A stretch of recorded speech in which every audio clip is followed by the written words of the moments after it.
Shalom, shalom la famille, bienvenue sur notre étude biblique. Aujourd'hui, on est en train de regarder le livre de Jean et on est dans le chapitre 5 du livre de Jean et aujourd'hui, on va voir les controverses autour de Jésus, la controverse autour de Jésus.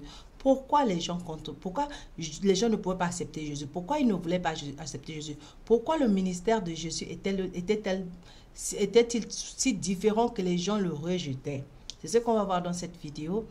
On va commencer par la prière. Éternel Dieu de gloire, merci pour ce temps de partage, Papa. Maintenant que nous allons partager ta parole, Père éternel, laisse qu'elle produise en nous, Père éternel, mon Dieu, mon roi, la raison pour laquelle tu l'as envoyé, Père éternel. Maintenant que je ouvre ma bouche, Père éternel, mon Dieu, mon roi, remplis-la, Père éternel, pour que cette parole nous guérisse, nous restaure, nous purifie, nous accompagne, Papa, nous restaure nos pensées, restaure nos désirs, Père éternel, mon numéro 1. Et surtout, Père éternel, qu'elle sème une bonne semence en nous qui va porter du bon fruit. Au nom précieux puissant de Jésus, Amen. Notre chapitre de base ici, c'est Jean chapitre 5. On va lire à partir du verset 16 à 18. La parole de Dieu dit: c'est pourquoi les Juifs poursuivaient Jésus, parce qu'il faisait ces choses le jour du sabbat. Mais Jésus leur répondit: mon Père agit jusqu'à présent, moi aussi j'agis. À cause de cela, les Juifs cherchaient encore plus à le faire mourir, non seulement parce qu'il violait le sabbat, mais parce qu'il appelait Dieu son propre Père, se faisant lui-même égal à Dieu. Donc, pour ceux qui ont regardé le live de lundi matin, de lundi à 13h, on a parlé de Jésus, l'homme égal à Dieu. Ça veut dire quoi? Ça veut dire que, en fait, Jésus n'a pas choisi de faire son miracle par hasard. Ce miracle-là, à côté du puits de Bethesda, c'était pas par hasard. Il a choisi cet homme, c'était pas par hasard. Parce que tout ce que Jésus faisait était bien calculé. Il était là pour accomplir les promesses qui étaient déjà dites sur lui.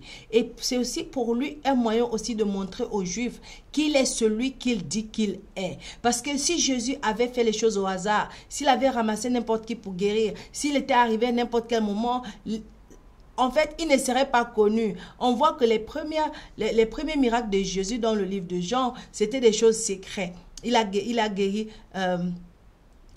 les gens secrètement. Après, il a dit, il ne faut pas dire aux gens. Il a fait le miracle dans le mariage. Et il a dit, les gens n'ont pas su que c'était lui. Donc, c'était secret parce que son ministère n'avait pas commencé. Et dans Jean chapitre 5, on voit vraiment que son ministère a commencé. Il est allé faire ce miracle au moment du sabbat. Pourquoi au moment du sabbat? Parce qu'en tant que juifs, les Juifs valorisaient beaucoup ce moment de sabbat-là, ce jour de sabbat-là, parce que c'était un commandement de Dieu dans la loi. Donc pour eux, le sabbat est très important. Donc dans le sabbat, tu n'as pas le droit d'être guéri, tu n'as pas le droit de porter des choses, tu n'as pas le droit de faire, tu n'as pas le droit de travailler, tu n'as pas le droit de faire quelque chose. La seule chose que tu as besoin de faire, c'est ta relation avec Dieu, c'est être en paix en Dieu, c'est tout. Donc ici, Jésus vient troubler ça. Jésus vient casser ça. Et lorsqu'il a guéri le monsieur qui avait la maladie pendant 38 ans, on ne sait pas de quoi il souffrait, pendant 38 ans, le jour du sabbat, les Juifs étaient en colère contre Jésus. Ils n'étaient pas en colère contre Jésus. Déjà, ils étaient en colère parce que le monsieur était guéri, parce que ce n'était pas normal de guérir quelqu'un pendant le sabbat. C'est vraiment bizarre. Tu vas te dire, mais comment est-ce que c'est possible que quelqu'un soit fâché parce qu'une personne a été guérie? Oui, les Juifs étaient guéris à cause de la guérison de cet homme-là. Mais ça, c'est un. De deux aussi, ils étaient fâchés parce que Jésus a opéré ce miracle-là au jour du sabbat. Donc, ils se sont retrouvés contre cet homme-là pour dire, mais toi... C'est dans Jean chapitre 5, donc les premiers versets. Ils se sont retournés vers lui pour dire, mais toi, comment est-ce que tu as été guéri le jour du sabbat? Il a dit, mais ce n'est pas de ma faute. La personne qui m'a guéri, c'est lui qui m'a guéri. C'est lui qui m'a choisi, je ne le connais même pas. Donc après, Jésus est allé se montrer à cet homme-là. Et cet homme-là est allé voir les Juifs pour dire, oh, maintenant je sais qui m'a guéri. Il s'appelle Jésus. Il s'appelle Yeshua. Parce qu'à l'époque, là, on ne l'appelait pas Jésus. C'est nous qui l'appelons Jésus aujourd'hui. Avant, c'était Yeshua. Je connais la personne, il s'appelle Yeshua. Il dit ceci, il dit cela de lui-même. Donc, c'est lui que vous devez chercher. Donc, il a enlevé le problème du sabbat là. Il a enlevé ça sur son corps et il a donné à Jésus. Et c'est là que la controverse naît. Parce que les Juifs se disent, mais attends, ce type-là, il se prend pour qui?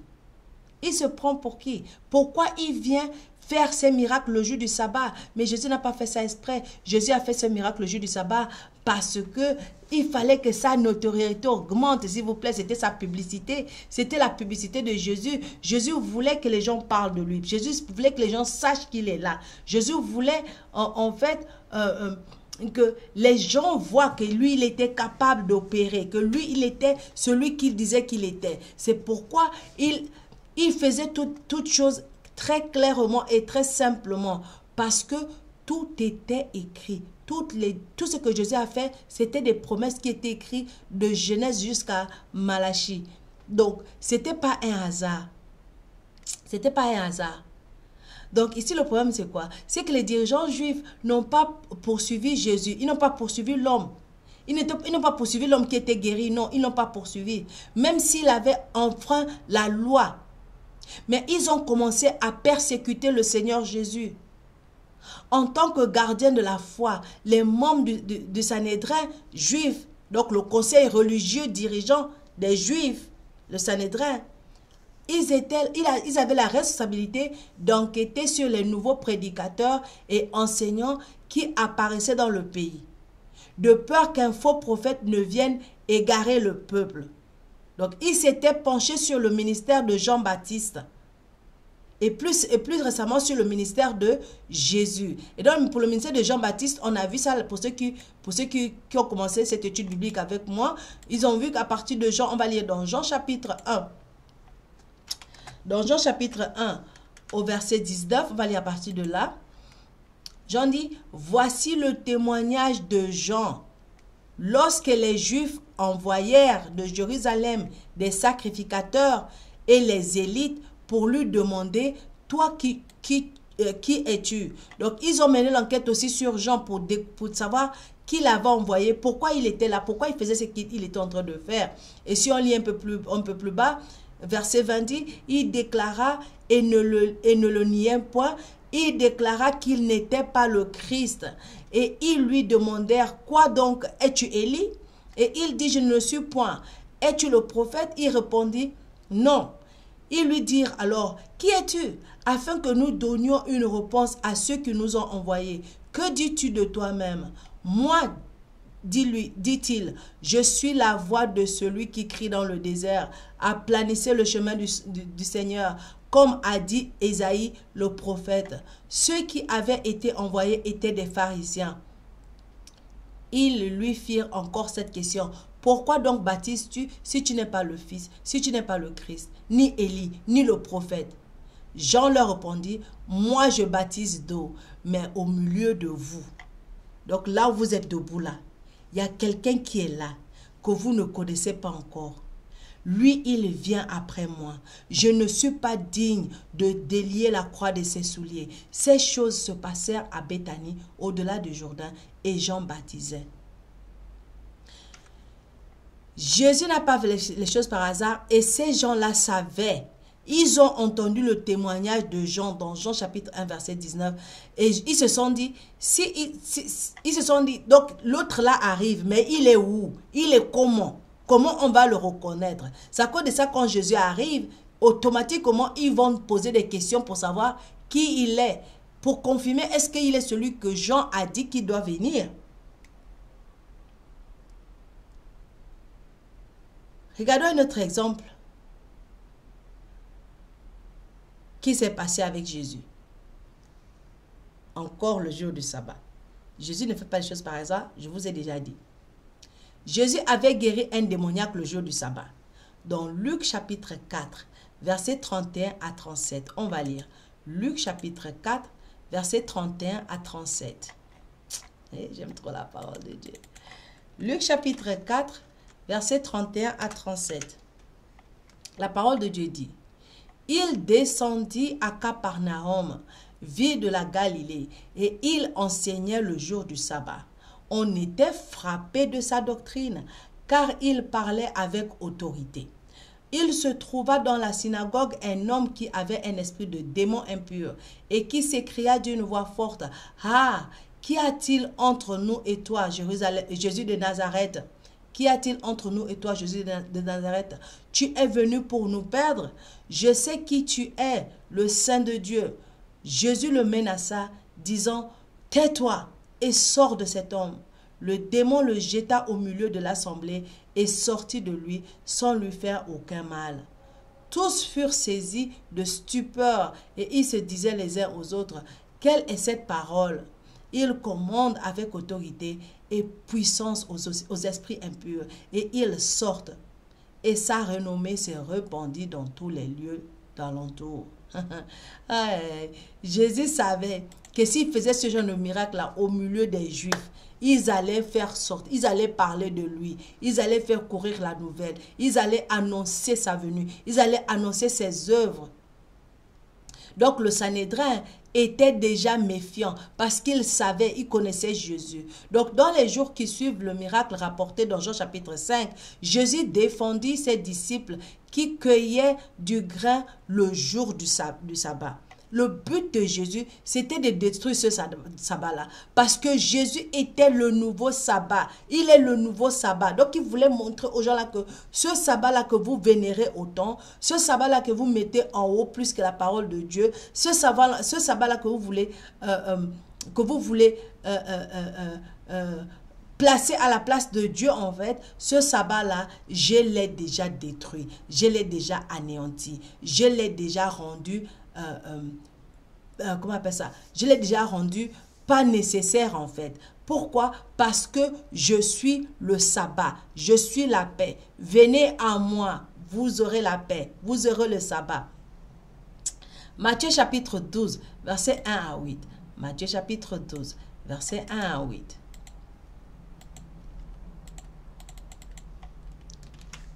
La parole de Dieu nous dit, en ce temps-là, Jésus traversa les champs de blé un jour de sabbat. Ses disciples qui avaient faim se mirent à arracher des épis et à manger.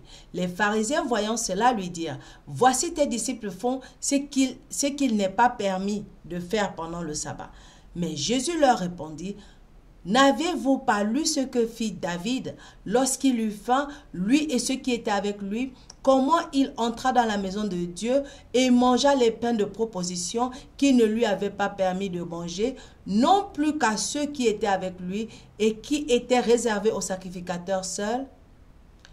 Ou n'avez-vous pas lu dans la loi que les jours de sabbat, les sacrificateurs violent le sabbat dans le temple, sans se rendre coupables?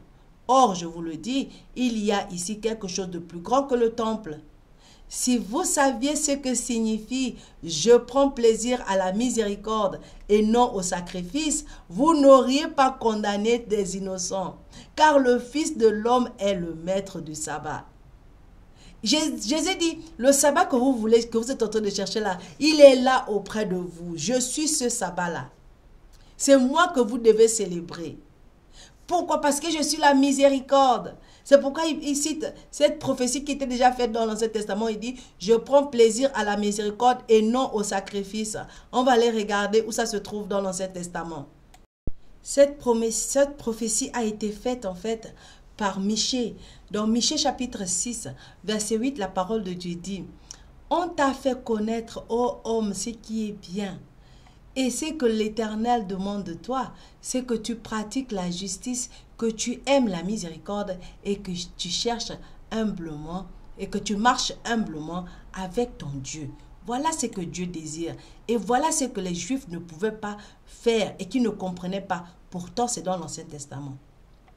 Et l'autre chose que Jésus faisait, c'est qu'il guérissait. Il a guéri cet homme-là pendant le sabbat. Donc, autre chose qu'il a fait, il a guéri des mains desséchées pendant le sabbat. Dans Matthieu chapitre 12, versets 9 à 14. Matthieu chapitre 12, versets 9 à 14. On lit Matthieu chapitre 12. Non, Matthieu chapitre 12, versets 9 à 14. La parole de Dieu dit, « Étant parti de là, Jésus entra dans la synagogue. Et voici, il s'y trouvait un homme qui avait la main sèche. Ils demandèrent à Jésus, « Est-il permis de faire une guérison le jour du sabbat ?»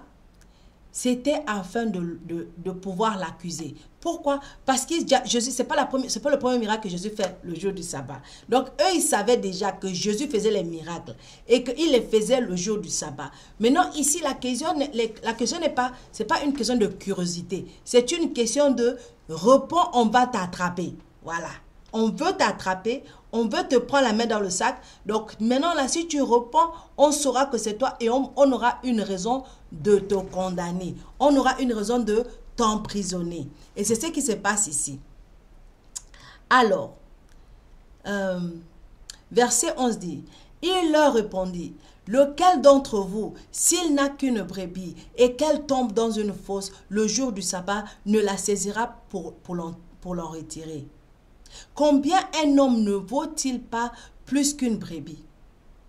Il est donc permis de faire du bien les jours de sabbat. » Alors il dit à l'homme, « Étends ta main. » Il l'étendit et elle devint saine comme l'autre. Les pharisiens sortirent et ils se consultèrent sur les moyens de le faire périr.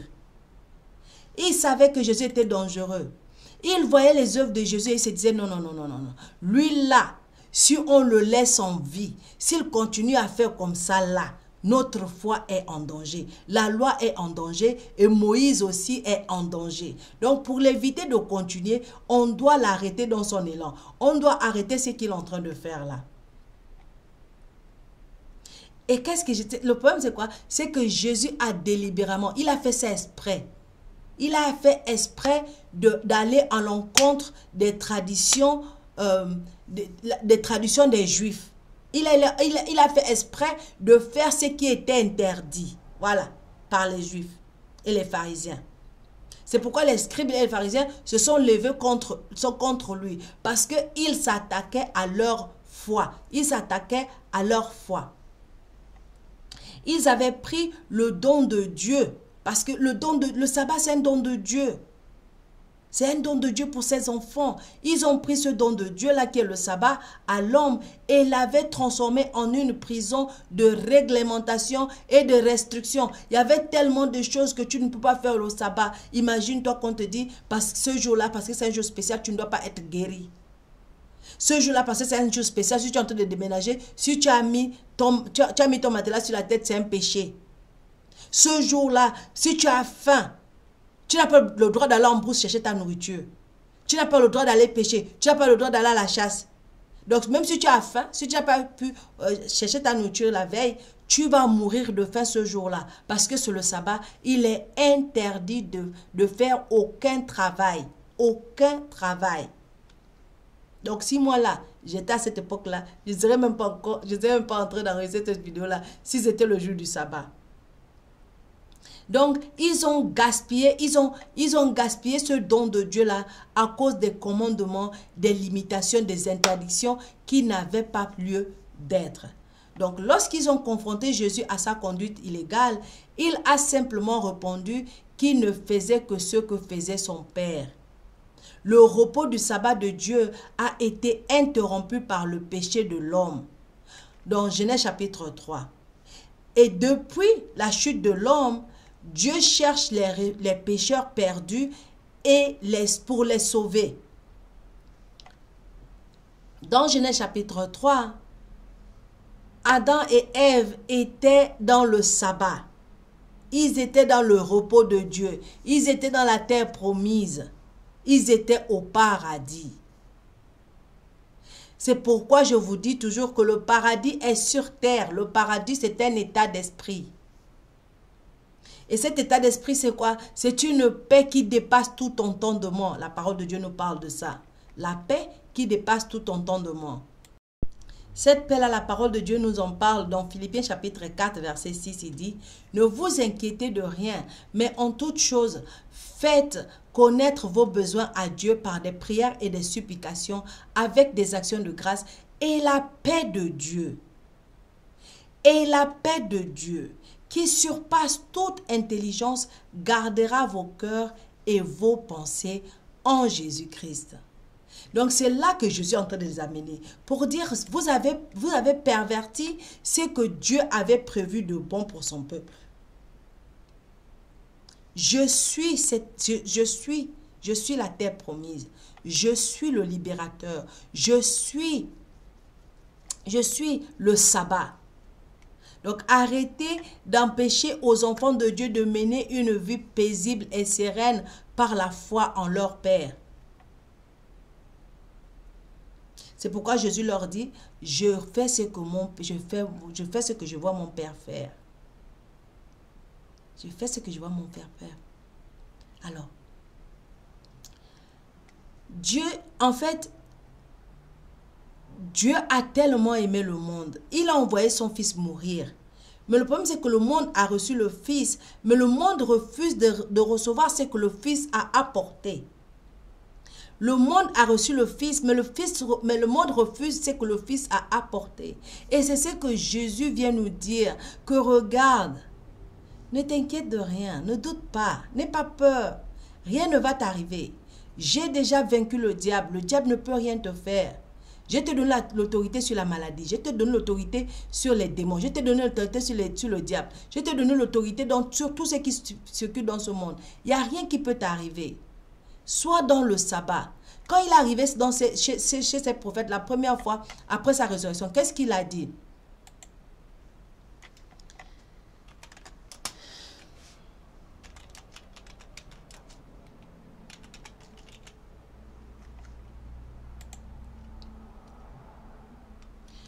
Quand il a quitté, avant d'abord de quitter ce monde, quand il quittait ce monde, il a dit, je vous laisse ma paix. On va regarder. Le verset là, à chaque fois quand je cherche ça, j'oublie, je perds ça. Donc, Jean chapitre 14, verset 27, il dit quoi? Il dit, je vous laisse la paix, je vous donne ma paix. Je vous laisse la paix, mais je vous donne ma paix. Je ne vous donne pas comme le monde donne. Que votre cœur ne se trouble jamais et ne s'alarme point. Que votre cœur ne se trouble jamais et ne s'alarme point. Il te dit, je t'ai donné ma paix. Ma paix est en toi, ma paix est avec toi. Et je ne t'ai pas donné cette paix-là pour que tu meurs. Je t'ai donné cette paix-là pour que tu saches que j'agis. Et parce que j'agis, je vais opérer dans cette situation. Donc, que tu me vois ou pas, que tu le saches ou pas, que tu m'entendes ou pas, reste tranquille en paix. Ma paix te suffit. Je vais te sortir de là. C'est pourquoi la parole de Dieu nous dit que Dieu ne nous a pas donné un esprit de peur, ni de doute, ni d'inquiétude, mais il nous a donné un esprit de sagesse, un esprit de force et un esprit d'intelligence. Parce que quand tu es en Christ, il a dit, ceux qui sont en moi ne seront jamais confus. Il a dit, je suis le bon berger. Je suis le bon berger. Mes brebis entendent ma voix et me suivent. Et c'est ça le problème des Juifs, parce qu'ils n'étaient pas des brebis. Donc, ils ne pouvaient pas comprendre. Ils ne pouvaient pas comprendre Jésus. Ils ne pouvaient pas comprendre ce qu'il était en train de dire. Pourtant, ce que Jésus est en train de dire est très simple. Ce qu'il avait dit, il est en train de dire, c'est très simple.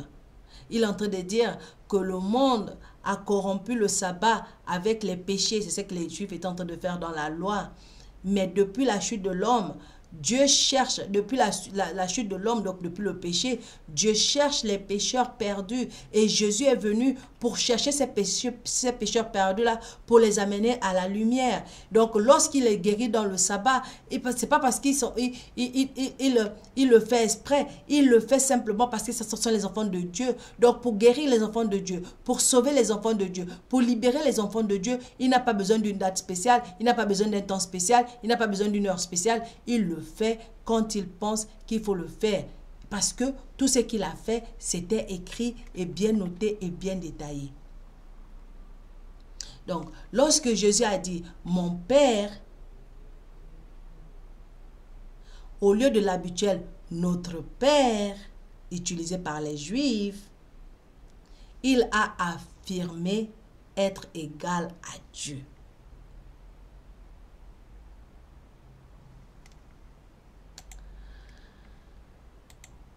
Jean chapitre 5, verset 17. On va lire à partir du verset 16.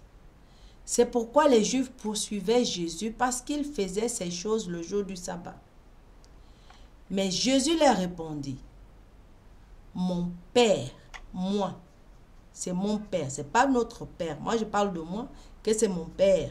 Agit jusqu'à présent. Moi aussi, j'agis. Et c'est ça qui n'a pas plu aux Juifs.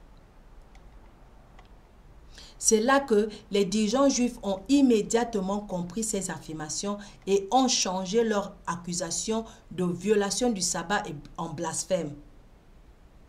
Parce que Jésus prétendait être Dieu.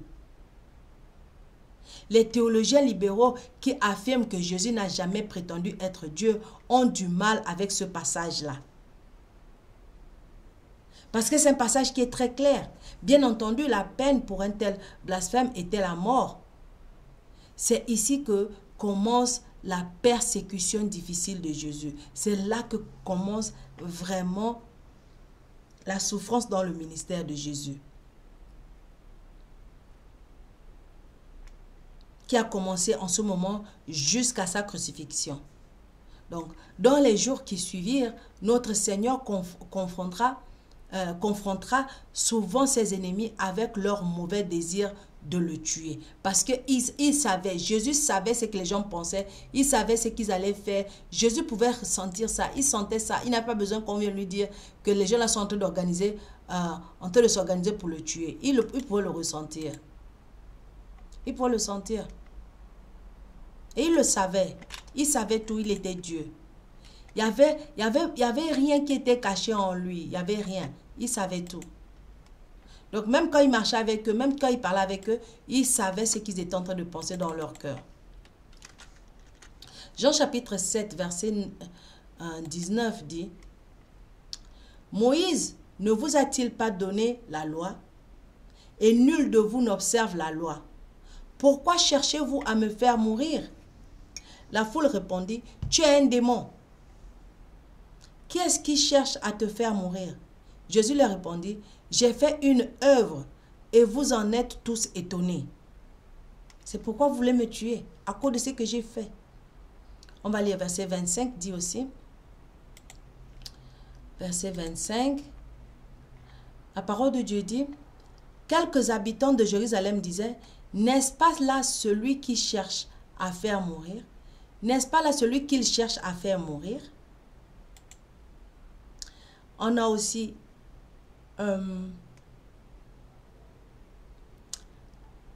le chapitre 8, verset 37 et verset 59. Chapitre 8, Jean chapitre 8.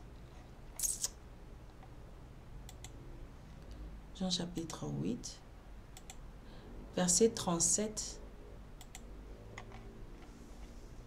La parole de Dieu dit, « Je sais que vous êtes la postérité d'Abraham, mais vous cherchez à me faire mourir parce que ma parole ne pénètre pas en vous.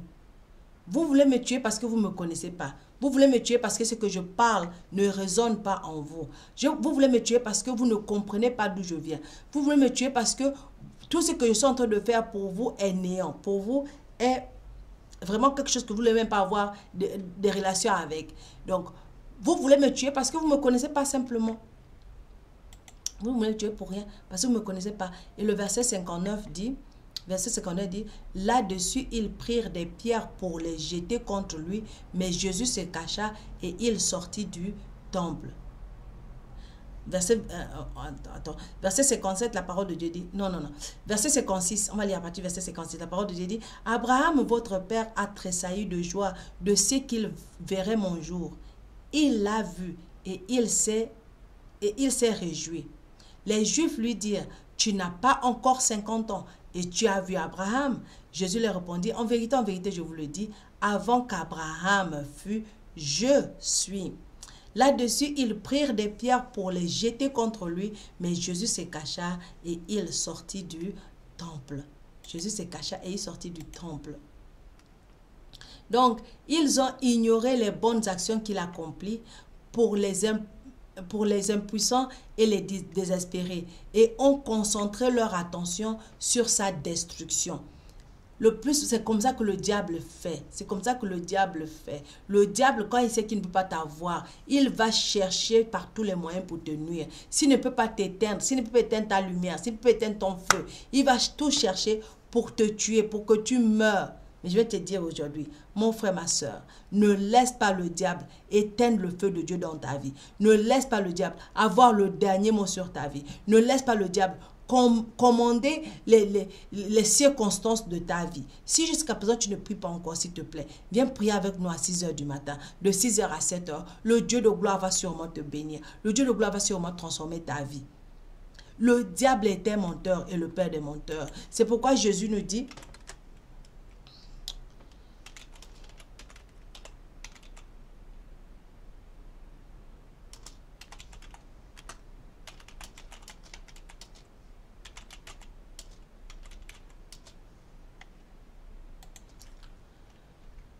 dans Jean chapitre 8, verset 44, la parole de Dieu nous dit, on va lire à partir, Jean chapitre 8, on va lire à partir du verset 43, la parole de Dieu dit, « Pourquoi ne comprenez-vous pas mon langage? Parce que vous ne pouvez écouter ma parole. Vous avez pour père le diable, et vous voulez accomplir les désirs de votre père. Il a été meurtrier dès le commencement et il ne se tient pas dans la vérité, parce qu'il n'y a pas de vérité en lui. Lorsqu'il profère le mensonge, il parle de son propre fond, car il est menteur et le père du mensonge. » Verset 45 dit, « Et moi, parce que je dis la vérité, vous ne me croyez pas. Qui de vous me convaincra de péché? Si je dis la vérité, pourquoi ne me croyez-vous pas? » Après il dit, « Celui qui est de Dieu, écoute les paroles de Dieu. Vous n'écoutez pas parce que vous n'êtes pas de Dieu. » Il les a carrément insultés pour dire, vous êtes les enfants du diable. Vous êtes les enfants du diable. C'est pourquoi vous ne m'écoutez pas, c'est pourquoi vous voulez me tuer, c'est pourquoi vous voulez me nuire, c'est pourquoi vous voulez me détruire. Vous vous en voulez à ma vie parce que vous ne voulez pas que les gens connaissent la vérité sur vous, sur vos pratiques, sur ce que vous avez tourné leur vie. Vous allez faire devenir leur vie. Leur vie est devenue misérable à cause de vous. À cause de vous. Maintenant, ça c'est un. Maintenant, l'autre chose vraiment, c'est que ils ont haï Jésus sans raison. Ils l'ont haï sans raison. Ils l'ont haï sans raison. Jean chapitre 15, verset 18 à 25. Jean chapitre 15, verset 18 à 25.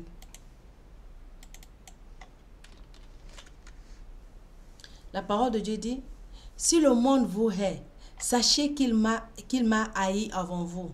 Si vous étiez du monde, le monde aimerait ce qui est à lui. Mais parce que vous n'êtes pas du monde et que je vous ai choisi du milieu du monde, à cause de cela, le monde vous hait. Souvenez-vous de la parole que je vous ai dite. Le serviteur n'est pas plus grand que son maître. S'ils m'ont persécuté, ils vous persécuteront aussi. S'ils ont gardé ma parole, ils garderont aussi la vôtre. Mais ils vous feront toutes ces choses à cause de mon nom, parce qu'ils ne connaissent pas celui qui m'a envoyé. Si je n'étais pas venu et que je ne leur eusse point parlé, ils n'auraient pas de péché. Mais maintenant, ils n'ont aucune excuse de leur péché. Celui qui me hait mon Père. Si je n'avais pas fait parmi eux des œuvres que nul autre n'a faites, ils n'auraient pas de péché. Mais maintenant, ils les ont vus et ils ont haï, et moi et mon Père. Mais cela est arrivé afin que s'accomplisse la parole qui est écrite dans la loi. Ils m'ont haï sans cause. Je vous ai dit que tout ce que Jésus faisait, c'est à cause des prophéties. Il était en train de réaliser les prophéties une après l'autre. On va voir là où se trouve cette prophétie-là. On va voir là où se trouve cette prophétie. Ils m'ont haï sans cause. Ils m'ont haï sans cause. On va aller dans la parole de Dieu. On va aller chercher ça.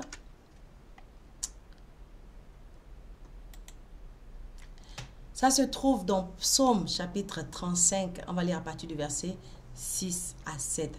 La parole de Dieu dit, « que leur route soit ténébreuse et glissante, et que l'ange de l'Éternel les poursuive. Car sans cause, ils m'ont tendu leur filet sur une fosse. Sans cause, ils l'ont creusé pour m'ôter la vie. Que la ruine les atteigne à l'improviste, qu'ils soient pris dans le filet qu'ils ont tendu.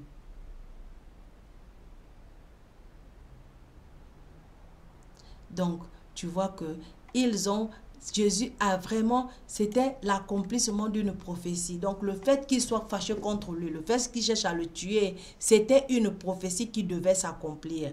Et elle s'est accomplie. Donc, à cause de ça, ils ont ignoré toutes les bonnes choses que Jésus avait faites. Tu n'as pas remarqué ça?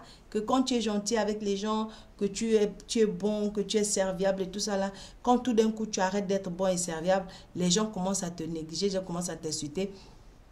C'est pourquoi l'apôtre Paul disait que si s'agissait encore de plaire les gens, moi Paul, je serais mort depuis longtemps. Je ne serais pas là en train de chercher à plaire aux gens.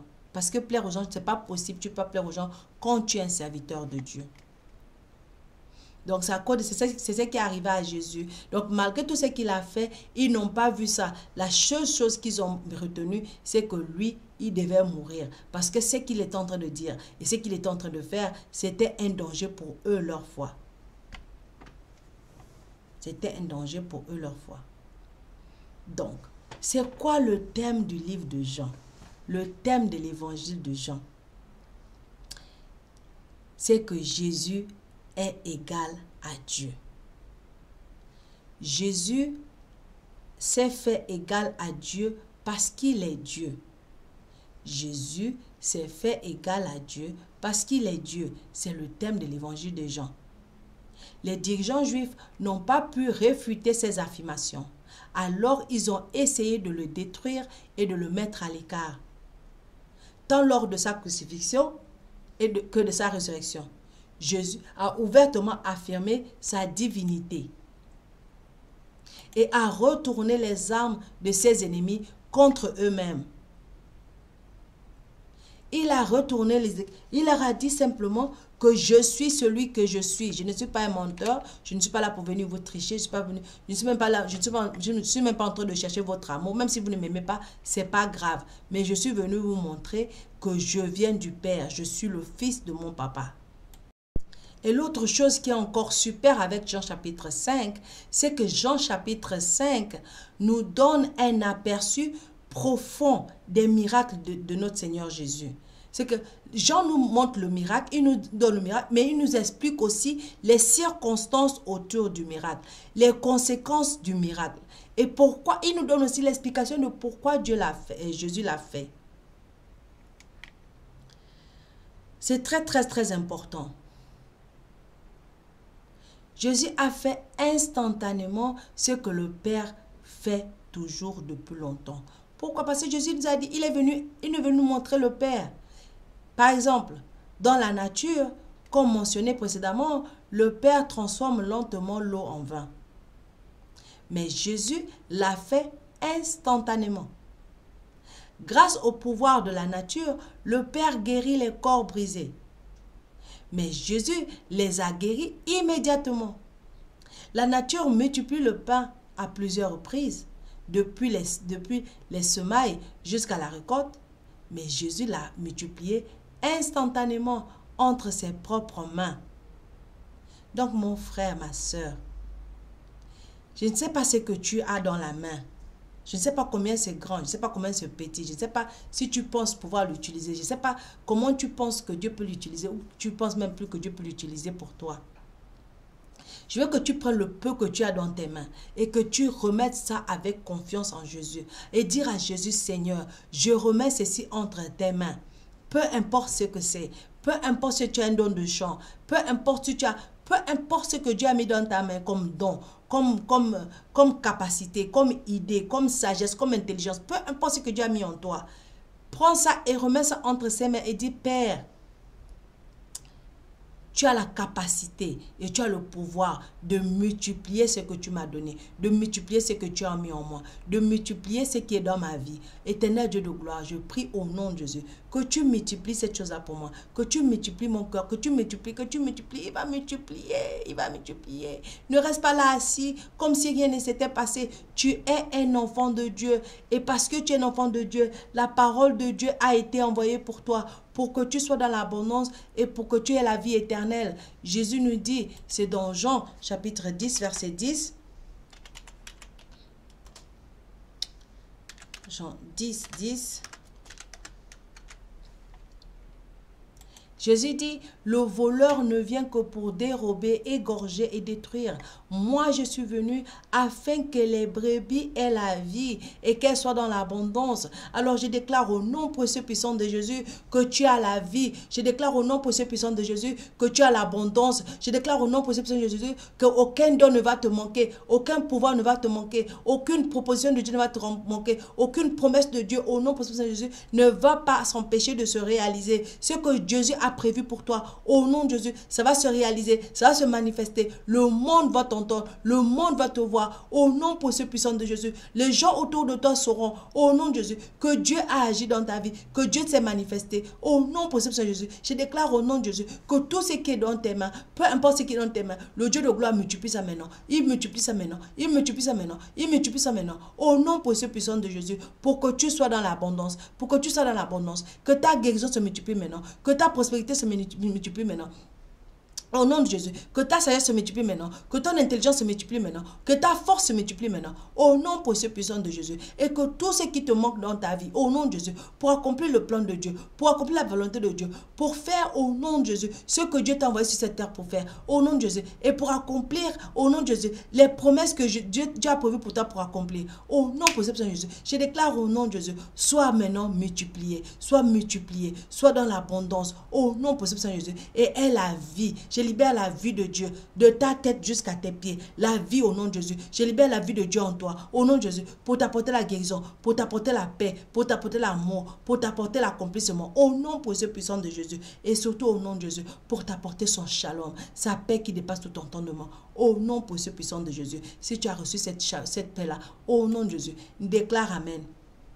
Je déclare au nom de Jésus, au nom de Jésus, je déclare maintenant que tu es sauvé de Dieu, parce que tu es sauvé de Dieu. La grâce et la paix de Dieu te sont multipliées maintenant, au nom de Jésus, par la connaissance de Dieu et de Jésus-Christ notre Seigneur. Au nom de Jésus, je déclare au nom de Jésus que le Seigneur te bénisse et te garde, que le Seigneur fasse briller sa face sur toi et t'accorde sa grâce au nom de Jésus, que le Seigneur élève sa face vers toi et te donne la paix, qui te donne son shalom, au nom précieux puissant de Jésus. Je déclare au nom de Jésus que la paix de Dieu maintenant agit et se manifeste dans tous les domaines de ta vie, au nom précieux puissant de Jésus. Si tu as reçu, déclare 3 fois Amen. Amen, Amen et Amen. Je déclare Amen en disant Amen, la louange, la gloire, la sagesse, l'action de grâce, l'honneur, la puissance et la force soient à Dieu au siècle des siècles. Amen. Amen. La louange, la gloire, la sagesse, l'action de grâce, l'honneur, la puissance et la force soient à notre Dieu au siècle des siècles. Amen. Amen. La louange, la gloire, la sagesse, l'action de grâce, l'honneur, la puissance et la force soient à notre Dieu au siècle des siècles. Si tu as reçu, déclare 14 fois Amen. Amen. Amen. Amen. Amen. Amen. Amen. Amen. Amen. Amen. Amen. Amen. Amen. Amen. Amen au nom précieux puissant de Jésus. Merci d'avoir regardé. Soyez abondamment bénis. On se retrouve par la grâce de Dieu demain 6h30. Demain 6h pour la prière, de 6h à 7h. Entre-temps, que Dieu vous bénisse et vous garde et vous protège. Shalom la famille. Shalom. Bye.